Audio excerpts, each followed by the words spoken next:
It is now my pleasure to introduce our next speaker, Maneesh Juneja. And Maneesh, you might know him from social, but he's a digital health futurist who explores the convergence of emerging technologies to see how they can make the world a healthier and happier place.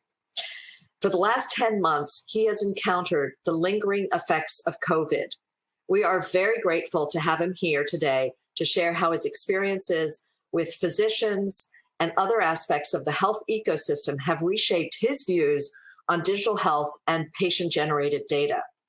Maneesh, I want to thank you so much for joining us today from London, and apparently Maneesh will be available for a few questions after his talk. Maneesh? Thank you, Lisa. Great to be here. Now, when it comes to long COVID, I just wanted to mention the fact that since the pandemic began last year, most of the media coverage, even what doctors are talking about, is that either you survive COVID and you recover very quickly within a few weeks, or you don't survive, right? But there is a third outcome, which is still, it's being discussed more and more. So thank you for the opportunity, but still it's not on the public radar, the fact that you have so many people around the world who get COVID and even a mild infection like I did, and then 10 months later, they're still not well, they're still not able to work, for example, they still can't exercise, they have problems in different parts of the brain and the body. Now, long COVID can actually, or can even lead to organ damage. There's early research suggesting that. And in particular for the United States, because the estimate is that 1 in 10 people who get COVID will end up with long-term symptoms for months and months. This is going to be a problem even if everybody in the United States gets vaccinated this year, right? So we've got to think about what's going to be needed to support these patients, because they're going to fall, they're currently falling between the gaps in the system. Now, when it comes to long COVID, so a lot of people think of COVID as, well, it's a respiratory illness, so it's just a bit of shortness of breath, some coughing like I had in the beginning, but actually it's a multi-organ attack on the body in terms of I had so many different symptoms. I still have different symptoms. In fact, today, even though I'm currently in what's called a remission period, so the long COVID, it operates in a bizarre way where you have these symptoms and they can appear and disappear, and then suddenly you might find next week they're going to complete remission, and you think, oh, I'm recovered. The week after, you maybe walk too far and a relapse happens. And so that's really, it's so unpredictable. It just creates havoc, not just with your physical health or your mental health. And to give you an example of how bad it was last year, the worst day for me was the fact that when I walked downstairs feeling rather fatigued, I walked downstairs to grab some lunch. When I got to the fridge, I couldn't actually think of how to open the fridge. I couldn't even remember how to open the fridge. Family member helped me. Then after my lunch, for some reason, my body stopped working and I couldn't stand up, and I had to crawl on my hands and knees all the way from the kitchen to the bathroom. And then even today, so this simple act of checking my microphone, my camera, going through my slides a final time, triggered symptoms that needed me to basically rest for 3 hours before I felt able to give this speech. So that's a kind of like a really weird illness that we're going through. Now, when it comes to my journey, as Lisa mentioned in the introduction, it's actually been 10 months and 7 days since my symptoms first began. So I'm having a good day at the moment in terms of I'm able to do this. But when it comes to me, so as Lisa says, I'm based in London in the UK, born and bred here. And I've always been interested in technology, looking at the future, but health data in particular. So I've been to Health Datapalooza before, really interested in the power of what we can do with technology, data, etc. So I'm going to share my story of long COVID and how now that patient experience has shaped my thinking about the future. Now, the first thing I did was I went to online symptom checkers when I got my symptoms last year. So I went into the NHS one, and on the left 111, put in my symptoms. It said, no, Maneesh, you doesn't look like you have COVID. I was like, oh, okay. Then I went to the French government's website and went to their symptom checker. I was curious, and it said, you probably have COVID. Then I went to another company's symptom checker, Ada Health from Germany, put in my symptoms. no, Maneesh, doesn't look like you have COVID. It's like, oh my God, this is really confusing. I went through so many, I think I went through about 7 different symptom checkers, and they all give different results. So this is as well really bizarre from a patient's experience. And then patient-generated data. So this is just some of the senses I used in the beginning of my illness and when I first had symptoms. And when I've spoken to people over the years, especially clinicians, but not just clinicians, even patients, saying, well, I don't trust stuff coming from a fitness tracker or something that isn't a medical device.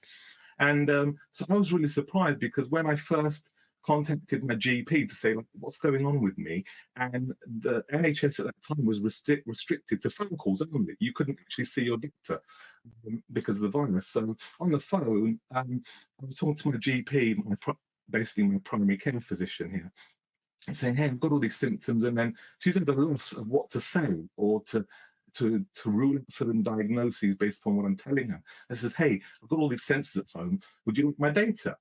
Even from my bed? And she said, sure, Maneesh, give me as much data as you can. So I think it's fascinating how the pandemic has forced people that previously may have had objections and said, no, we don't trust this data, to suddenly saying, well, if this is the only thing we can get, yes, we'll take the data from your bed, we'll take the data from your watch, we'll take the data from your other sensors to help us rule out other conditions and also make sure that you're not getting worse when we speak to you on the phone.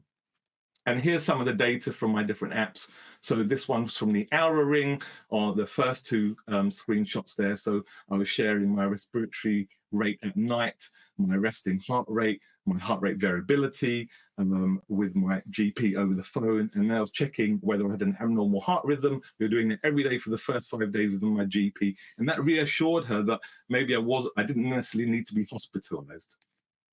But the really cool thing is, after each phone call with my GP, I open the NHS app on my phone, and within 5 minutes of the phone call ending, I'd actually see the patient-generated data I'd shared from some of these fitness trackers to my GP over the phone actually being hard-coded into my electronic medical record. I thought, wow, that is really a turning point. Now, the other thing is that Susanna Fox, you may know her from previous events in Health Datapalooza. She introduced me to this concept of peer-to-peer health support, a lot of research she's been doing. And then I had heard of it, but it's only now as a patient I realized the value, in this case, people with COVID, but also people with long COVID, forming support groups using existing platforms like Slack or Facebook and saying, hey, this is mysterious. Nobody knows what's happening in the world with all these symptoms and these and everyone's got different stories. Let's share, let's connect, let's see what we can work out together. And what's staggering about these communities, these online communities, is they've led the world, everyone in the whole world, in terms of knowledge about long COVID. So they've even published a paper to help researchers and policymakers understand what's happening in terms of long COVID symptoms. So patient-led research, this is, again, a huge turning point.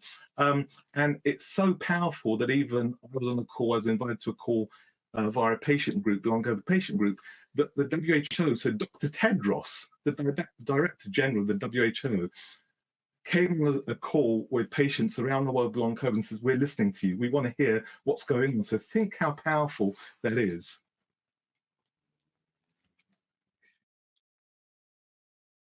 Now, I have tweeted almost every day. From a friend suggested you should chronicle your journey. People need to know that there is this risk of long-term symptoms.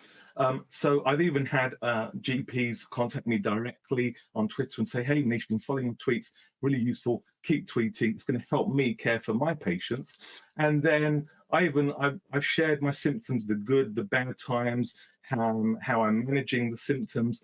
But then I've also shared about the fact that I've been to an NHS long COVID clinic recently, finally got an appointment, but it wasn't that great. It was mixed. So the doctor actually didn't believe me when it came to my symptoms and dismissed me as having anxiety when my symptoms are real. But the physiotherapist did believe me. So that's an interesting thing when it comes to many patients are reporting, not just long COVID, but actually people who have earlier post-viral illnesses like ME, CFS, and they're saying, hey, Maneesh, I'm also not believed. So like, we're invisible and we're falling through the gaps of the system.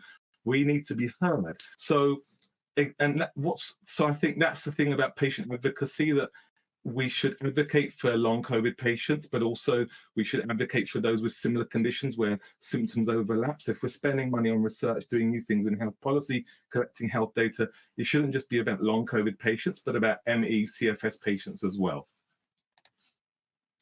Now, I talk about self-tracking here, especially with regard to contributing to research studies. So I contributed to 2 studies. One is Temp Predict, where I was using an Oura ring, the data was going to them, plus a daily questionnaire on symptoms in the app to help them develop an algorithm that could predict or figure out the progression of the disease, as well as the COVID symptom study, which has over 4 million people logging symptoms every day. I stopped after 3 months, as did a lot of other patients. It just became so tiring, especially when you're fatigued and you've got these brain problems, to fill in symptoms every day. I just wish I could just say to a smart speaker, hey, like, here's my symptoms, and you guys on the back end use AI to figure out what I said and store it in the research study. Additionally, when it comes to AI, I was trying to analyze my health data to look to see for patterns. Could I predict when a relapse would happen based upon my previous health data over the past few months? I couldn't find any patterns, but I would happily pay, say, $50 a month to a company and say, hey, you take all my health data from sensors, you take my electronic medical record, you figure out and you tell me when I'm about to have a relapse during long COVID. Now, when it came to these phone consults, it's really strange. And luckily, my GP was really warm. She believed me. She was kind. She was caring. She took as long as I needed on the phone with all my questions. There wasn't much she could do because the NHS was restricted at that time. I couldn't even get a blood test. But what's really interesting from a health data perspective is I said to my GP, hey, you've got a system where I don't need to phone you anymore. I could just send you my data from my trackers and you could see it and you could reply. She says, Maneesh, I don't like that system. What I want is the data, the hard data, but what I also want is the soft data. I want to hear your voice because there's a lot I can do as a GP by figuring out your tone of voice when you're telling the story of your symptoms today, and I need the marriage of that hard data and the soft data. Now, I also turn to different things. Luckily, I've got all these technologies available. I tried an AI chatbot that's developed for thinking about your feelings, for example, and discussing your thoughts. It's not a medical device, but it's billed as sort of your AI companion, your AI friend, available 24 hours a day. Now, trying to get a counseling appointment here would have been tough. It takes time. You have to be referred by your GP. It's not necessarily on demand, so it's a fixed date. So 2 o'clock in the morning, when I've got weird symptoms, I don't feel great, I'm exhausted because of long COVID in terms of mental health, friends and family are all asleep. What do? So I turn to an AI chatbot, and as you can see, it's actually quite reassuring. Even if it was pseudo compassion, it was still some form of compassion. Then I thought, okay, I've got a virtual reality headset. What can I do with VR? Because I know that it's worked for patients with other diseases in terms of as a therapy for pain especially. But for me, it's just useful, especially during lockdown. We can't travel, we can't go anywhere. So just to travel around the world, even social VR, to chat with people in VR from my bedroom at home whilst I'm feeling fatigued. So these are incredible new ways of working in care and with data. Then I recently had symptoms of a cough, persistent cough. I thought, oh my God, have I been reinfected? So I was able to go online to the NHS website. I got a drive-through swab test immediately. Went there, did my swab test. What's really cool is I got the results, and luckily they're negative. I got my swab test results within 9 hours, checked on my NHS app, and the results are there inserted into my electronic medical record. Here in England, we have an NHS number, which is like a unique patient identifier. So again, these are things about data that we really need to act upon. But when it comes to data as well, and so these are 2 tweets from 2 clinician scientists in the UK. One was saying, hey, I've heard that some people with long COVID, they get the COVID vaccine and their symptoms improve. Some don't. Well, who's collecting data and linking between the COVID vaccination, long COVID, and what happens afterwards, the outcome? And it turns out this other clinician scientist, Dr. Alwyn, replied, nobody's collecting anything. In fact, we don't even know right now. And this is here in England with great data and great systems with a single payer system. We don't know how many people have long COVID, at what stage of long COVID they're at, what burden it is on their family, or whether they're able to work, whether they need, what type of support they need. So again, this is really important that we, here for you guys in the United States, you need to be collecting data on long COVID, because this is going to be a problem that's going to impact your healthcare system and your country for years to come, and people will need help. Now, in terms of my views and my long COVID experience, I would say that when I started my journey as a futurist, I was thinking, oh, I spent a lot of time in Silicon Valley, and it's all about technology and data. And that's, you sprinkle that, and healthcare will be fine. Every problem will be solved. Obviously, I was wrong, as I've learned, but this process, this experience of living with long COVID and dealing with different parts of the healthcare system, hearing other patients and their troubles of not being believed or falling through the gaps, then actually it's about policy, process, and people moving in tandem, right? So not in different directions, not at different speeds. And in particular, when it comes to people, asking people what matters to you. So not just patients, but clinicians, asking also payers, asking caregivers, patients' families, what really matters to you? Now, people say, Maneesh, I can't wait to get back to normal. I'm saying, why do we want to go back to normal? In healthcare, in social inequalities in health, a digital divide. Not everybody can afford this technology that I have, or you have the security and privacy associated with online communities that are using platforms that may not be keeping their data secure, right? And it's also about the fact that we had data sitting in different places. It wasn't linked. We really need to link data. So why do we want to go back to that normal? We want to go back to beyond normal, where we actually do things the right way during the pandemic to make it a better future afterwards. And it's also about, just as I mentioned, about the patients and patient-led research, but we think about collaboration as well, a cool collaboration as well. We just have a big tech company and a hospital and that's enough. But actually, who else out there, for example, the patient communities, the repository of data they've got, the insights they've got, why, how can we collaborate with those people to actually make a difference? Now, when it comes to the future as well, I really feel from the bottom of my heart, whatever we do with health data and health policy, we need to leverage it to create a fairer and more equitable world for everyone. And on top of that, if you've got an idea, a crazy idea, it might be scary, you might be scared about how your boss is going to feel when you, or colleagues about this idea in terms of using health data and changing health policy. But I've got a couple of words for you just to close my speech. Be bold, be brave. Thank you. Wow, Maneesh, thank you so much. That was just terrific.